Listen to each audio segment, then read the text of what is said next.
In this video, we'll go over the cardiac MRI workflow on Terra Recon. To be able to load series into workflows, we need to see them within the local drive. If they're not there, then we can't. And by default, the cardiac MRI sequences are not loaded into the local drive. I have them here because I've already pulled them.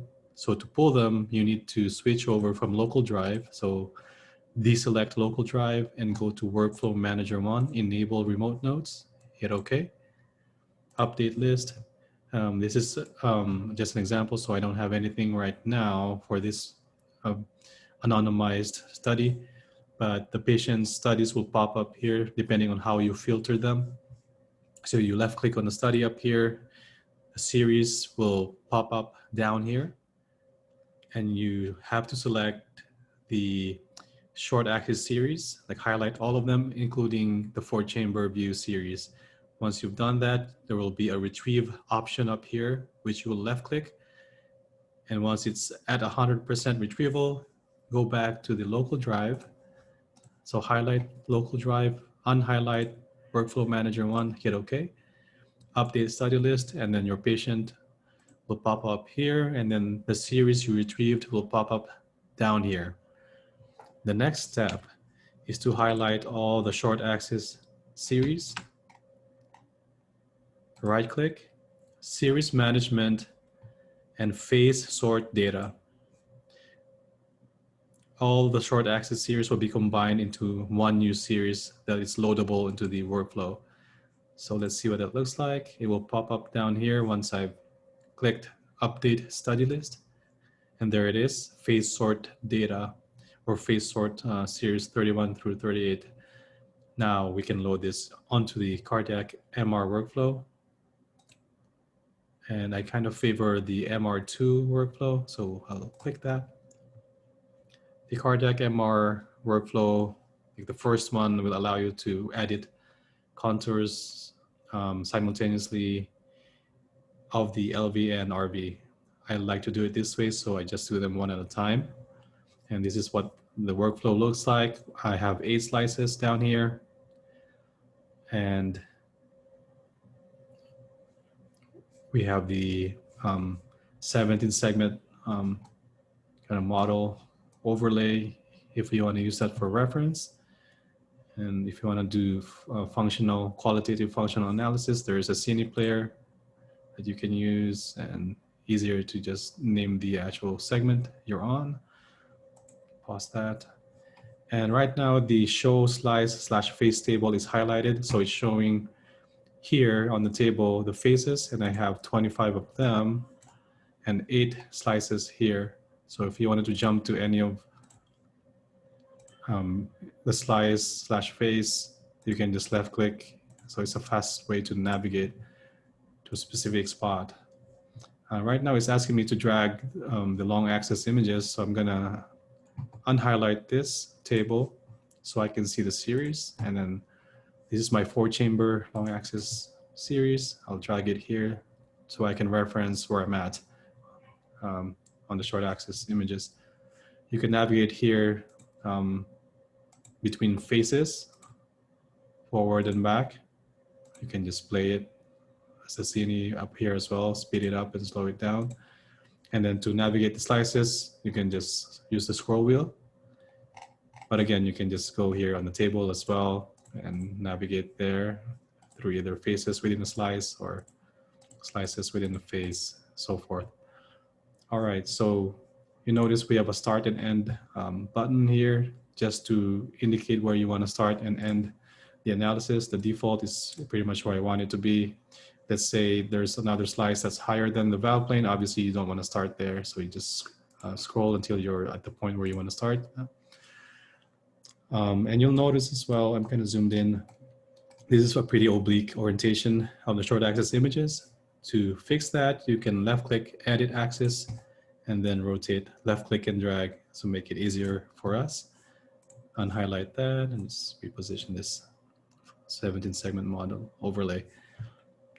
All right, so once we're done with this part, we can move on to the next steps, which will be the contouring.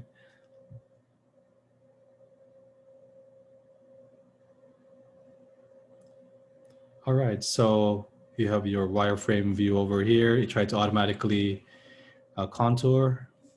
And right now what's highlighted is the edit outer of LV. So the outer wall is what's being shown. Here's the inner wall. And you notice you can highlight them both at the same time. Whichever is highlighted, either or both, you can go ahead and edit by shift left clicking like this. So that's the inner, and I can just switch to the outer wall as long as I have both of them highlighted, making sure to not overlap. Or you can just do them one at a time, and you can change the visibility of the contour as well, if you wish. All right. There's another option to, here I'm gonna highlight the inner wall to demonstrate this functionality that I really like, which is a threshold. You hold down Control and left click and drag to kind of get a threshold separation of the myocardium from the blood pool, and it works really well. Like I don't even have to edit this one. So I showed you earlier to shift left click to edit kind of spot areas. You can also use Alt left click to nudge if you prefer that, but shift left click is very, very easy to do, then especially compared to the nudge tool. But yeah, the threshold option is phenomenal in my opinion. All right, so now I can switch over to the outer, shift left click to edit that. And on the table, it will change color once you edit it. But let's say we have the beginning phase as well as the last phase. And it defaulted to phase 1 for end diastole in this case for their automatic kind of selection, and then 17 for end systole. But if we had contours here, we can interpolate later on, but you have to have a beginning, middle, and end for either through the phase or through the slice to interpolate. I'm not going to do that in this illustration to save time, but that's an option. But yeah, we need to select, manually select, or if we agree with, at least verify that we agree with the phases selected for us for end diastole and end systole. So let's click end diastole, maybe go to the mid. That's a good area to check and see if that is indeed the biggest the LV is.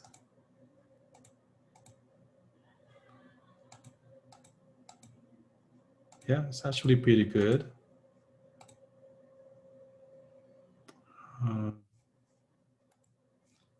So it's selected number 1.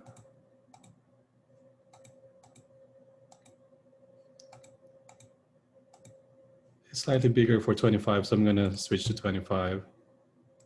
All right, so that's my end diastole, and it's automatically doing that. I'm going to switch to end systole, confirm that that is indeed the smallest the LV is. It's a little smaller, still smaller. So I have 14 as my smallest, so I'm going to switch that to 14. It's going to recalculate the EF. Obviously a low EF, but I'm not going to edit the contours. Well, actually, let me do that. So I'm going to go to end diastole first, and I'm not going to be highly accurate. I'm just going to use the thresholding right now to do my contours. Again, the scroll wheel to get to the next slice. I'm just going to do that just for the sake of time. Just really focusing on the endocardial part, marching down the slices, and diastole.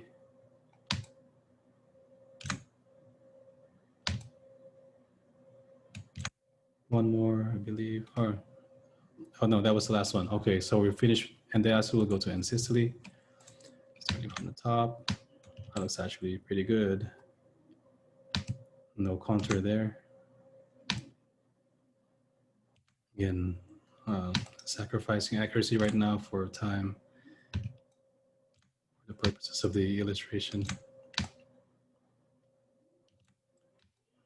That's too big, obviously. There, I'll keep that. All right, so we'll calculate, see what that shows us. That's still pretty low, but again, just for illustration, we'll move forward. You have the option to show an auto scene view on the window here, the main window on the left side. And while you're contouring, you can reference the scene if you wish. You have the option of excluding the papillary muscle from the LV volume. You can check that. And then right now it's defaulted to show the long axis view. All right, so once we're happy with the contours, we can click next.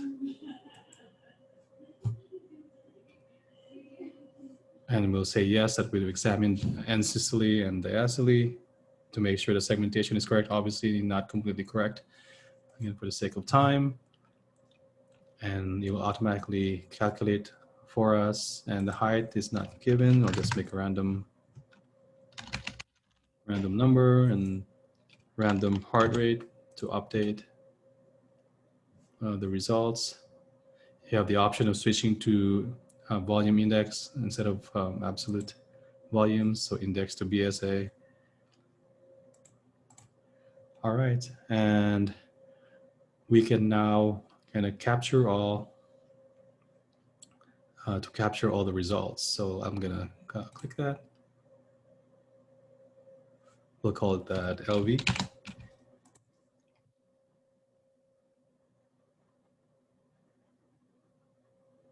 So right now it's saving the results to the output panel. And when it's done, we can go there to see what it captured.